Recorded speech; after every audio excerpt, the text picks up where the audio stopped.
জয়গুরু, সুপ্রভাত। পরমপিতা রাতুল রাঙা চরণে ভক্তিপূর্ণ ভূমিষ্ঠ প্রণাম জানিয়ে শুরু করছে আলোচনা প্রসঙ্গ থেকে পাঠ।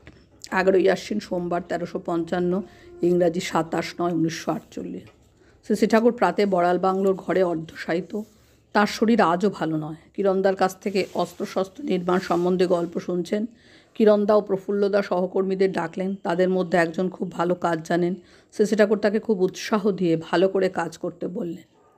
দাদাটি বললেন, যত ভালোই করা যাক না কেন, তার কোনো রিওয়ার্ড নেই।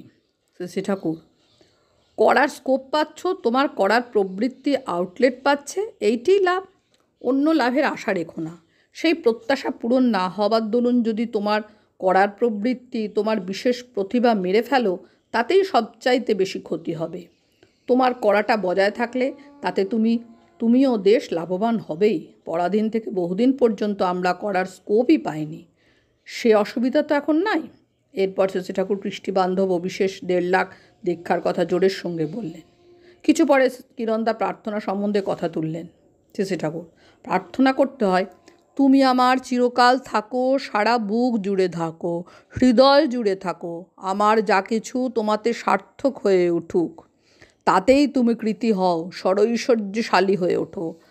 তাকে নিজের মতো করে চাইতে নেই, তাঁর মনোমতো হওয়ার আকুতি রাখতে হয়। আমি যেন তোমাকে ভালোবাসতে পারি, এ প্রার্থনায় তাকে ভালোবাসা সম্পর্কে সংশয় আছে। ও প্রার্থনা ভালো নয়। আমি ছেলেবেলা থেকে কখনো ও প্রার্থনা করিনি।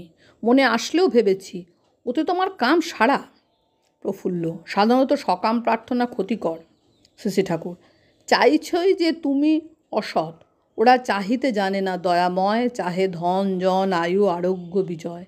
আবার রবীন্দ্রনাথ বলেছেন, যাহা চাই তাহা ভুল করে চাই, যাহা পাই তাহা চাই না। বলতে হবে, তোমার ইচ্ছা পূর্ণ হোক। আমাদের মঙ্গল কিসে তা আমরা জানি না, তাই তাঁর উপর ভার দেওয়াই ভালো। তাঁর জন্যই আমাদের জীবন। তাই সবসময় লক্ষ্য রাখতে হয় কেমন করে তাঁর স্বার্থ প্রতিষ্ঠা সাধন করা যায়। সেই দিকে মাথা খাটাতে হয় ও বাস্তবে তাই করতে হয়। জয়গুরু, বন্দে পুরুষোত্তমম।